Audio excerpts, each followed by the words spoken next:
My parents watched my sister push me down the stairs. The hospital security camera caught everything. "You're pathetic," my sister Rachel hissed, her hands planted firmly on my shoulders at the top of the hospital stairs. "Mom and Dad will never believe you anyway." My name is Emma Thompson, and at 23, I found myself staring into the eyes of my 26-year-old sister as she stood over me with that familiar look of contempt. We were supposed to be visiting our grandmother after her hip replacement surgery at Presbyterian General Hospital, but Rachel had cornered me in the stairwell away from watchful eyes. Or so she thought. "Move, Rachel," I said firmly, trying to step around her. "Grandma's waiting." She laughed, that cold sound I'd grown up hearing. "Always the perfect granddaughter, aren't you? Making everyone else look bad with your daily visits and your little care packages from Whole Foods." I tried to keep my voice steady. "This isn't about you. It's about Grandma. Everything is about you, MIA. It always has been. Poor little MIA. So smart, so caring, so perfect." Her grip on my shoulders tightened. "I'm sick of it." I saw the push coming but couldn't stop it. Her hands shoved hard against my shoulders and suddenly the world was spinning. The concrete stairs rushed up to meet me, each edge hitting a different part of my body as I tumbled down. The pain was immediate and overwhelming. When I finally stopped at the landing, everything hurt. Through blurred vision, I saw Rachel rush down the stairs, but not to help me. She was pulling out her phone, dialing frantically. "Mom, Dad, come quick."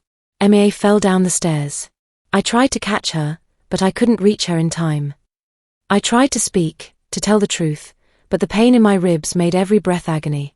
Within minutes, my parents burst through the stairwell door, rushing to us. "Oh my God, MA." Mom cried out, but she went to Rachel first, hugging her. "You poor thing. You must have been so scared watching your sister fall." Dad knelt beside me, his face stern. "MIA, what were you thinking? Running in a stairwell at your age?" I managed to whisper through the pain. "I didn't run. Rachel pushed me." "Don't you dare." Rachel cut in, tears streaming down her face. Perfect, calculated tears. "I tried to save you. How can you lie about this?" Mom's face hardened. "You must stop this, MIA. Your sister is traumatized enough without you making up stories." The door burst open again, this time revealing a medical team led by a tall woman in navy scrubs. Her name tag read Nurse Williams. "What happened here?" she demanded, kneeling beside me. Before anyone could speak, a younger nurse rushed in. "Nurse Williams, you need to see this." She was holding a tablet, her face grave.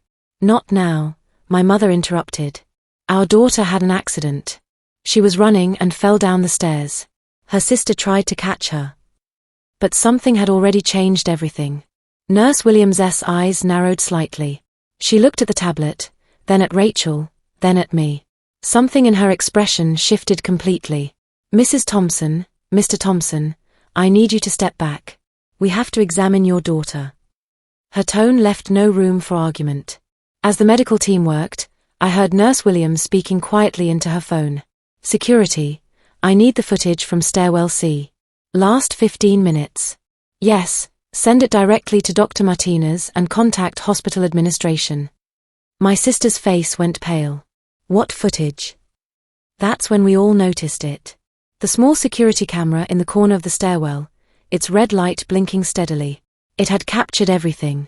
"Standard hospital security," Nurse Williams said calmly, though her eyes were steel. "Every stairwell is monitored for patient safety, of course." "This is a family matter," my father began, but the nurse cut him off. "Sir, what I just witnessed on that security feed is assault. This isn't a family matter anymore." Rachel's tears dried instantly. "You can't prove anything." "Camera footage doesn't lie," Nurse Williams replied. "Unlike some people." As they loaded me onto a stretcher, I saw my sister's perfect facade cracking. My parents stood frozen, their world of carefully maintained appearances beginning to crumble. Nurse Williams leaned down close to me as they wheeled me out. "You're safe now," she whispered. "We won't let them sweep this under the rug." For the first time in years, I believed someone might finally see the truth behind my family's perfect image. But as they rolled me toward the emergency room, I caught one last glimpse of Rachel's face. This wasn't over. Not by a long shot. The emergency room was a blur of activity. X-rays revealed 3 cracked ribs, a severely sprained ankle, and multiple contusions. As the doctors worked, I could hear my parents in the hallway, their voices rising in desperation. "This is ridiculous," my father's voice boomed. "We're not allowing our daughter to be interrogated like a criminal." "Your daughter pushed her sister down a flight of stairs," Nurse Williams replied calmly. "The police have already been called." "It was an accident," my mother insisted. "Family matters should be handled within the family." Through the curtain, I saw Nurse Williams step closer to them. "Mrs. Thompson, in the past hour, we've reviewed security footage from your previous visits. This isn't the first incident we've captured in our stairwells." The silence that followed was deafening. My heart stopped. They had found the other videos. What would they reveal about our family's darkest secrets? Dr. Martinez, the attending physician, pulled the curtain closed, blocking my view of the hallway drama. She said gently, "We need to talk about your previous hospital visits." I stared at my hands, avoiding her eyes. "I'm clumsy. MIA." Her voice was firm but kind. "We have 7 documented accidents in the past 18 months alone. All with your sister present, all dismissed as your fault." Tears started rolling down my cheeks. "You don't understand. My parents, they'll never." "Your parents aren't in charge anymore," she interrupted. "You're an adult, Mia, and we're mandated reporters. This stops today." Detective Anderson arrived shortly after. A sharp-eyed woman with graying hair and a weathered face that spoke of years dealing with family secrets. As she interviewed me, pieces of my family's carefully constructed facade began to crumble. "Has your sister always been violent towards you?" I hesitated. "It escalated after Grandma changed her will last year." "Changed her will how?" "She decided to leave her brownstone to me instead of Rachel. I work remotely as a graphic designer, so I could take care of her there. It made sense, but Rachel didn't take it well." I laughed bitterly. "That's an understatement." Outside, I could hear Rachel's voice rising hysterically. "This is insane. Mia's always been jealous of me. She's manipulating everyone." Detective Anderson's pen paused. "Your grandmother's brownstone. What's it worth?" "About $2.3 million. It's in Brooklyn Heights, overlooking the harbor." Her eyebrows rose. "That's quite a motive." Just then, my phone buzzed with a text from an unknown number. It was a video file followed by a message. "Thought you might need this. Jake, hospital security." The video showed Rachel in the stairwell an hour before she pushed me, talking on her phone. Her voice was crystal clear through the audio. "I don't care what it takes, Kevin. Once Grandma's gone, that house is mine. May won't be a problem much longer. One more accident should convince her to give up her claim." Detective Anderson watched the video, her expression hardening. "This changes everything. We're not just looking at assault now. This was premeditated attempted murder." A commotion outside drew our attention. Through the gap in the curtain, I could see Grandma had somehow made her way down from her room, still in her hospital gown, a nurse supporting her fragile frame. "I want to see my granddaughter," she demanded, her voice carrying that familiar authority that even my parents couldn't challenge. What she would reveal would shatter our family forever. Grandma took one look at me lying in the hospital bed, then turned to my parents with fire in her eyes.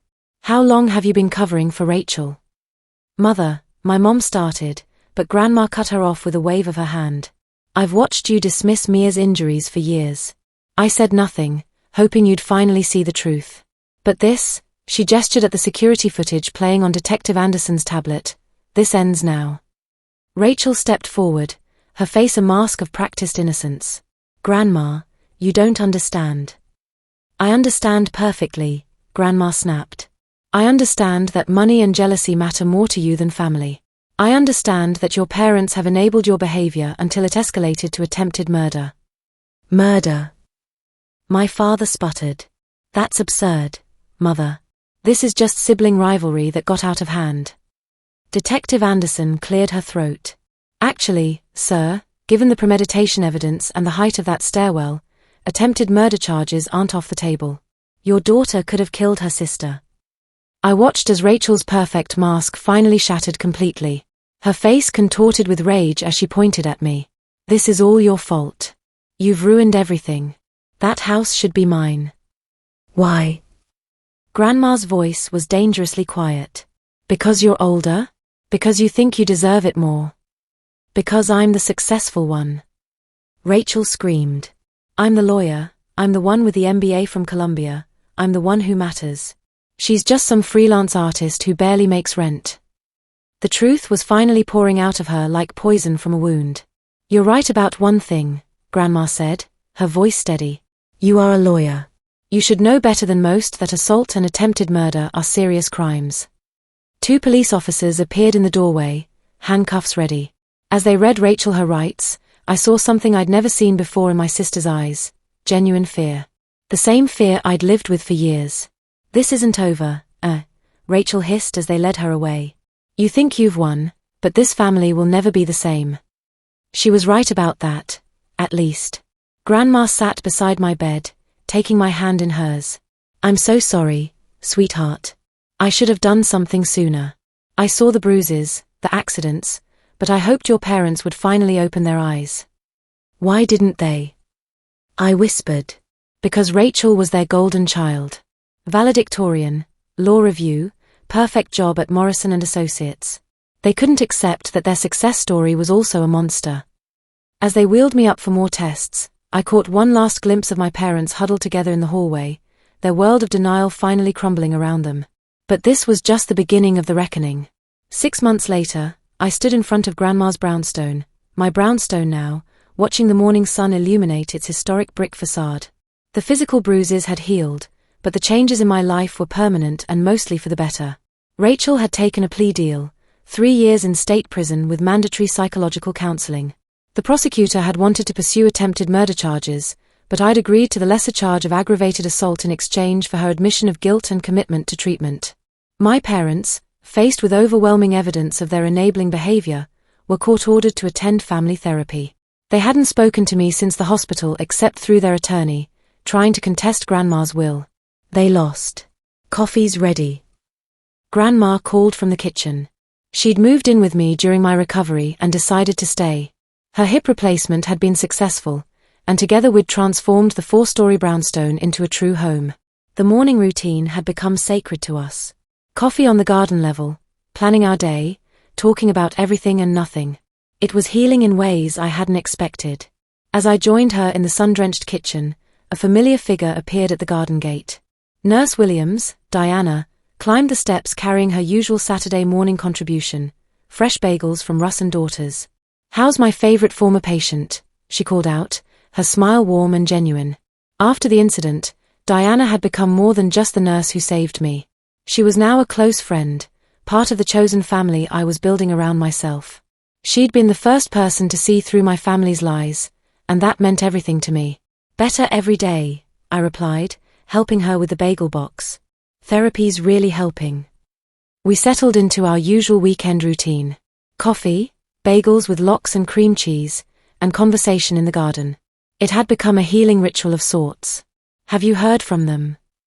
Diana asked carefully, knowing the weight of the question. I nodded. Mom sent a letter yesterday. They want to meet to talk.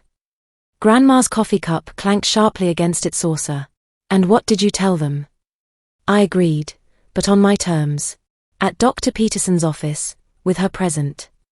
Dr. Peterson, my therapist, had helped me understand that healing didn't mean forgetting. It meant setting boundaries and making choices that protected my well-being. Rachel's been writing too, I added quietly. From Queensborough Correctional. I haven't opened the letters yet. Diana reached over and squeezed my hand. You don't have to. Not until you're ready. The stack of unopened letters sat in my desk drawer upstairs. Each one a reminder of how far I'd come and how far I still had to go. But first, I had to face my parents. The meeting with my parents was scheduled for the following Tuesday. As I walked into Dr. Peterson's office on the Upper West Side, I felt stronger than I had in years. My parents sat stiffly on the beige couch, looking smaller somehow, less intimidating than I remembered. Mom started, her voice cracking. We've been doing a lot of work in therapy, understanding our part in what happened. Dad couldn't meet my eyes. We failed you. We chose to believe what was convenient rather than what was true. Yes, I said simply. You did. The honesty hung in the air between us like a challenge. We want to make things right, Mom continued. We want to be part of your life again. I took a deep breath, feeling Dr. Peterson's encouraging presence beside me. That's possible, but it has to be different. I'm not that scared girl anymore, hoping you'll finally see the truth. I have boundaries now, and expectations. What kind of boundaries? Dad asked, finally looking up. I won't pretend the past didn't happen. I won't smile and play happy family at Thanksgiving while ignoring years of trauma. If you want to be in my life, you need to acknowledge what happened and work to change.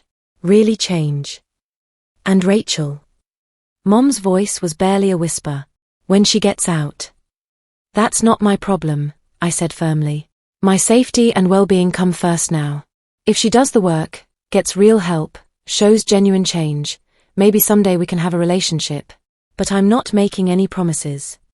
My father leaned forward. We've been seeing Dr. Hamilton twice a week. We're learning about enabling behaviors, about how we prioritized Rachel's achievements over your safety. Learning is good, I replied. But it's going to take time to rebuild trust. Years, maybe. When I got home that evening, I finally opened one of Rachel's letters. Her words were different from what I expected. Less manipulation, more raw honesty. Prison therapy seemed to be having an effect. I never saw myself as the villain, she wrote. I was so consumed by jealousy and entitlement that I convinced myself you deserved it. I'm not asking for forgiveness. I'm not even asking for a relationship. I just want you to know that I understand now what I did, and I'll spend the rest of my life trying to be better. Standing in the garden where this new chapter of my life had begun, I watched the sunset paint the Brooklyn sky in shades of hope. Diana's words from the hospital came back to me, "You're safe now." She had been right. 2 years later, I stood in the same garden, but everything had changed. The brownstone buzzed with activity as I prepared for the housewarming party, not for moving in, but for finally making it truly mine.